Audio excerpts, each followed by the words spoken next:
Good morning, students. In the last lecture, we start our new chapter elasticity, and in that lecture, we learn about the stress and the types of stress, as well as we learn about the strain and the types of strain. Today, we are going to discuss the next topic, that is called as the Hooke's law, is going to learn in this chapter or in this lecture. So, what is Hooke's law? Hooke's law states that within the elastic limit, stress is directly proportional to strain. Stress is directly proportional to strain. So, what is stress? Stress is nothing but the force applied per unit area. And what is strain? Strain is nothing but the change in dimension per unit original dimension. So, according to Hooke's, the ratio of corresponding stress and strain always remains constant. So, we can write this according to Hooke's law, the stress is directly proportional to strain. Or we can also write this stress upon strain is equal to constant. So, the ratio of stress upon strain always remains constant, and this constant is known as the modulus of elasticity.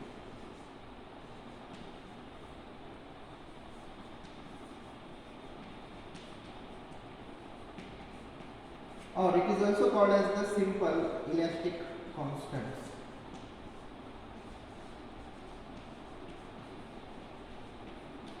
So, we can write this modulus of elasticity and elastic constant, it is the ratio of stress upon strain.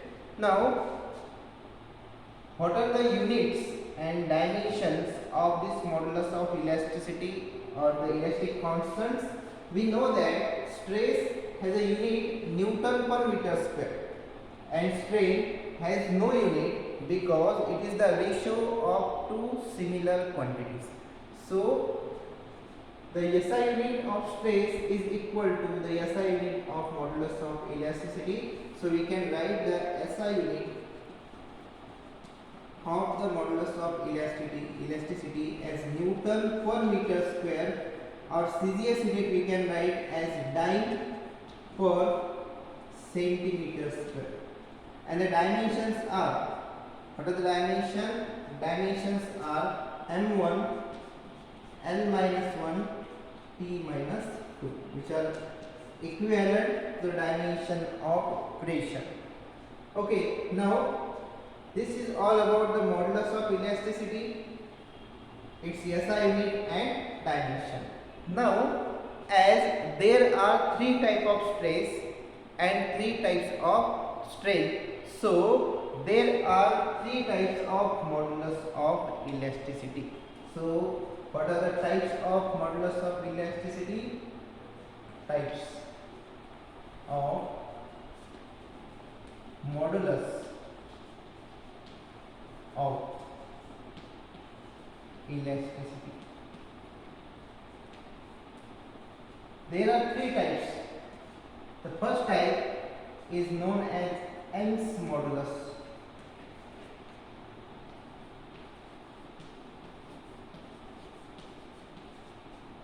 Second one is known as bulk modulus. And third one is known as modulus of rigidity.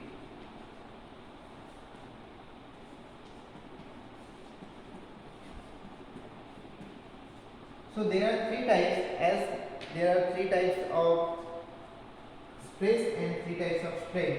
There are three types of modulus of elasticity, that is Young's modulus, bulk modulus and modulus of rigidity. This Young's modulus is denoted by letter capital Y, this bulk modulus is represented by letter capital K, or sometimes it is also denoted by beta, and this modulus of rigidity denoted by eta.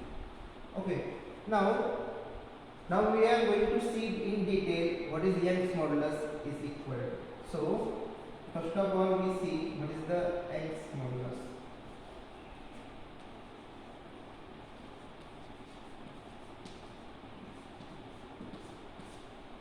Young's modulus, it is the ratio of Young's modulus is the ratio of longitudinal stress to the longitudinal strain, or it is also known as the tensile stress to the tensile strain. So Young's modulus is capital Y, it is the ratio of, it is tensile stress divided by tensile stress. Now what is tensile stress? Tensile stress is nothing but force applied per unit area. So we can write here this is F divided by A. What is tensile strain? It is related with the change in the length. So it is equal to change in length small l divided by original length capital L. So we can write here it is F into L divided by A multiplied by L. But if the force applied, if the mass attached to the object is equal to F, so the force is equal to this mg, it is multiplied by the length, and if it is a circular wire, the cross section is circular, so it is 5r square multiplied by m. So this is the formula for the Young's modulus, and this Young's modulus is directly proportional to the mass attached. The more mass, then will the more value of the Young's modulus, and if the length is more, this Young's modulus is more. So this y is inversely proportional to elongation. So we can write this y is inversely proportional to L.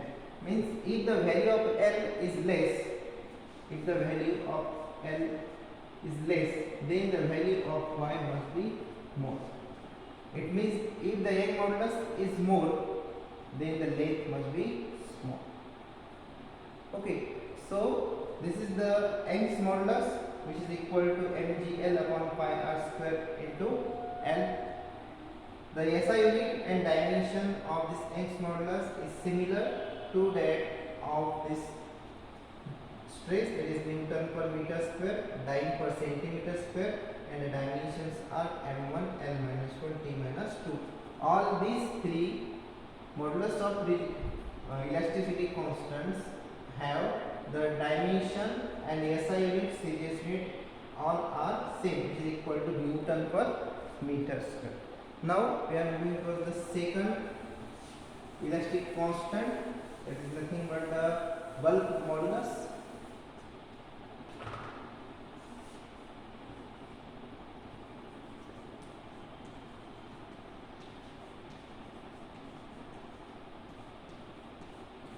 So it is bulk modulus, as this Young's modulus is the ratio of tensile stress to the tensile strain. This bulk modulus, it is the ratio of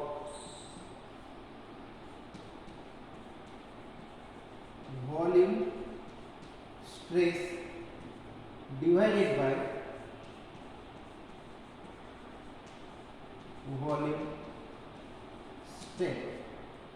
Now, what is volume stress? It is again force per unit area, but the force applied per unit area is equal to the change in the pressure of the object. So we can write here it is equal to the change in pressure, that is equal to dP. And what is the volume strain? Volume strain is nothing but change in volume divided by original volume. So we can write here it is dV divided by V, or we can also write this equation as V into dP by dV. So this is the bulk modulus,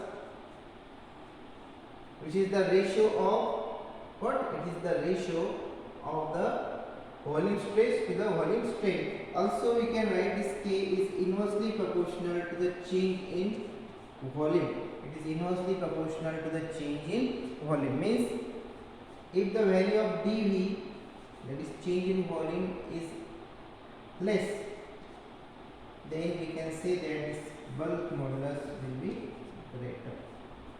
So this bulk modulus is inversely proportional to the change in the volume. If there is a small change in the volume, it means the value of bulk modulus will be larger. If the change in volume is larger, then we can say that the bulk modulus of that material is less. Okay, now we have already stated that the SI unit of all the constant are same, that is Newton per meter square, and dimension also same. So this is about the bulk modulus. The reciprocal of bulk modulus, it is known as a compressibility. It is known as a compressibility. So what is compressibility? C is equal to, this C is equal to 1 by K, and 1 by K it means it is equal to, it is dP upon V multiplied by dP.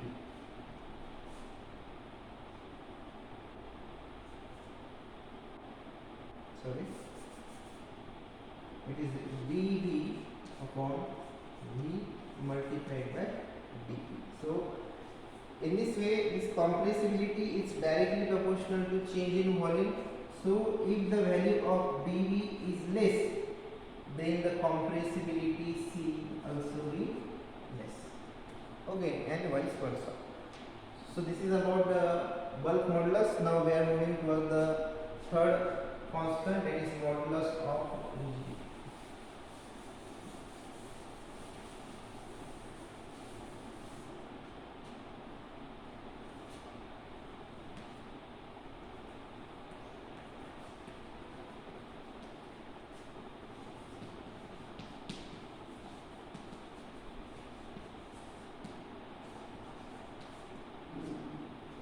So what is the modulus of rigidity? This modulus of rigidity, it is the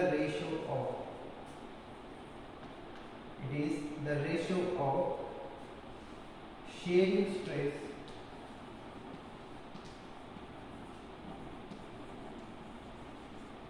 to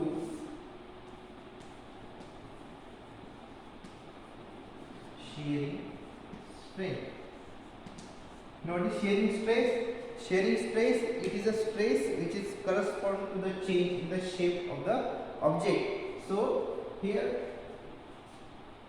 this shearing stress is nothing but the force per unit area, that is tangential force applied per unit area, and the shearing strain is equal to theta.